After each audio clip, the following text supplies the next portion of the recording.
I know that Isaiah escaped in December of 1864, but where did he go? Like, did he return home? Did he stay in hiding until the war ended?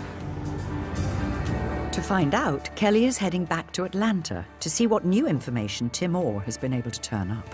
So I learned a ton at Andersonville, and then I kind of ended there learning that he escaped. So I remembered you saying you were going to do some research. I was just curious if you found anything. Well, the best source we have for that are called the pension files. There are sources that describe soldiers' infirmities after the war. And I have a document that I think you'll find interesting. Very cool.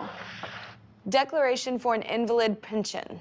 On or about January 11th, 1865, while making his escape from the rebel prison and while approaching the Union lines, Isaiah Rose was wounded by a member of the 33rd Indiana Infantry.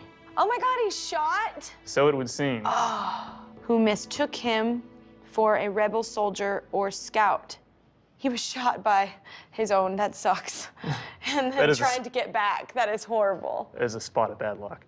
Oh, man, this shows you exactly where the bullet went in. Yep. This is an examining surgeon's certificate. The examination reveals the following conditions. We find the scar of the gunshot wound of the left leg, scar 3 inches long, ball entered about 4 inches above the knee. He says he has pains when walking or standing. Disability permanent. Man, to be so young and be disabled, you know, so quickly, like, and then you have your whole life kind of ahead of you, that would have been really intense. You know, there's this Patty Griffin song, like, I Won't Ever Give Up. That's the name of the song, and it's like, it totally reminds me, that's one of my favorite songwriters, and it's cool, like, that was him. Quite a being I'm related to, so, woof. Yeah, I mean, he seems fairly indestructible. You know, and I often like to think about it this way. It's also, we want to remember the accomplishments that generation made in the long run. They freed 4 million Americans kept in bondage, and they preserved a government where the people decide who leads them.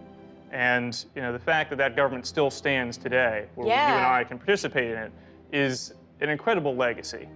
I think what's really amazing and why I'm so emotional about it is I just got to perform at an inauguration for a man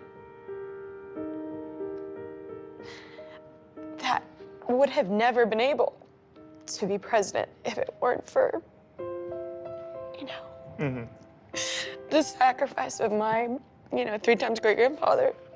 I'm so crying about it, but it's just, it's happy tears. I'm just so emotional because it's like, I wish and I hope, you know, somewhere, not only my 3 times great-grandfather, but all those people know, like, what they fought for mattered.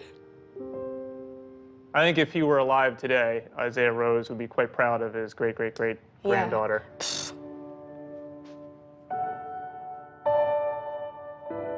Isaiah Rose was a patriot.